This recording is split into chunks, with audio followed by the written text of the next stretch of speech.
এখন তারা আবার হুমকি ধমকি দিচ্ছেন, আবার তারা ফিরে আসবেন, দেশ দখল করবেন, আবার আগের মতো তারা তাণ্ডব চালাবেন। বলেন যে খাইয়ে নাও, যে কয়দিন বাঁচার বেছে নাও, আবার আসতেছে, আবার দেখা হবে। মানে আত্মস্বীকৃত খুনি, খুনের হুঙ্কার দিয়েই চলেছে। আমরা তাদেরকে বিনয়ের সাথে বলতে চাই, এই অধ্যায় ক্লোজ। আমার ভাই রফিকুল ইসলাম খান বলেছেন, স্বৈরশাসকরা পালিয়ে গেলে আর ফিরে আসে না। চৌশেস্কু আসে নাই, রেজা শাহ পাহলভি আসে নাই, বেন আলী আসে নাই, আর উনি কয়েকজনের নাম নিয়েছেন, কেউই আসে নাই। না, কেউ আসতে পারবে না। শ্রীলঙ্কার স্বৈরশাসনও পালিয়ে গেছে, আসে নাই, আসবে না। আপনারা মানসিক সান্ত্বনার জন্য যাই বলতে থাকেন বলুন, বাংলাদেশের মানুষকে বোকা ভাববেন। অনেক যন্ত্রণা আমাদের উপর করা হয়েছে, চাপিয়ে দেওয়া হয়েছে, জুলুম করা হয়েছে। দেশের স্বার্থে আমরা সবগুলো বুকে চেপে এখন দেশটাকে সামনের দিকে সবাই মিলে আমরা এগিয়ে নিতে চাই। আমরা চাই না এই দেশ ভাগ বিভক্ত হোক। আমরা চাই 18 কোটি মানুষের 36টি হাত একত্রিত হোক।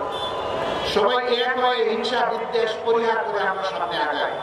তবে এটা ঠিক, যারা খুন করেছেন, গুম করেছেন, যারা লুণ্ঠন করেছেন, চুরি করেছেন, দেশের 26 লক্ষ কোটি টাকা বিদেশে পাচার করেছেন, তাদের বিচার হতে হবে, আর ওই টাকাগুলো দেশে ফেরত আনতে হবে। আলহামদুলিল্লাহ, এই বাংলাদেশে শিশু, বৃদ্ধ, আবাল বনিতা, নারী, পুরুষ নির্বিশেষে সকলে ঘরে বাইরে কর্মক্ষেত্রে সর্বত্র তারা একটা মর্যাদা পাবে এবং নিরাপত্তা তাদের নিশ্চিত হবে ইনশাআল্লাহ। এই বাংলাদেশ গঠনের জন্য আমাদেরকে আরো অনেক ত্যাগ স্বীকার করতে হবে। আপনারাও কি সেই ত্যাগ স্বীকার করতে প্রস্তুত? শিওর? বুঝে শুনে হাত তুলেছেন, আওয়াজ দিচ্ছেন, মোবারকবাদ। সংগ্রাম আমাদের শেষ হয়নি। আমাদের সন্তানরা এখনো স্লোগান দিচ্ছে, আবু সাইদ মুক্ত, শেষ হয়নি, যুদ্ধ।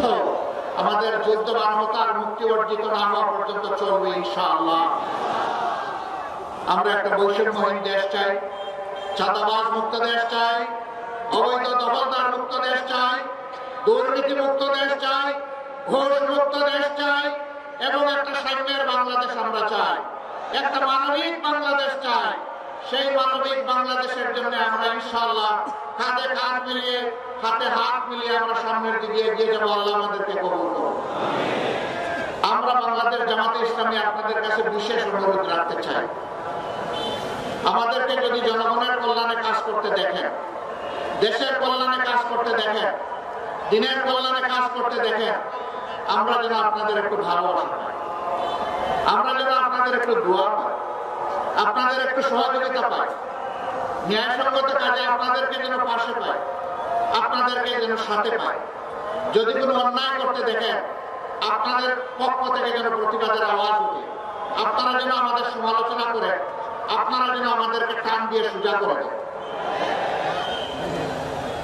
যদি আপনাদের এই গঠনমূলক সমালোচনা আর যদি দোয়া ভালোবাসা আমাদের সাথে থাকে, আমরা অঙ্গীকারবদ্ধ আল্লাহ তাআলার হুকুম হলে, জনগণের ভালোবাসা এবং সমর্থন পেলে আমরা একটি সাম্যের বাংলাদেশ উপহার দেব ইনশাআল্লাহ।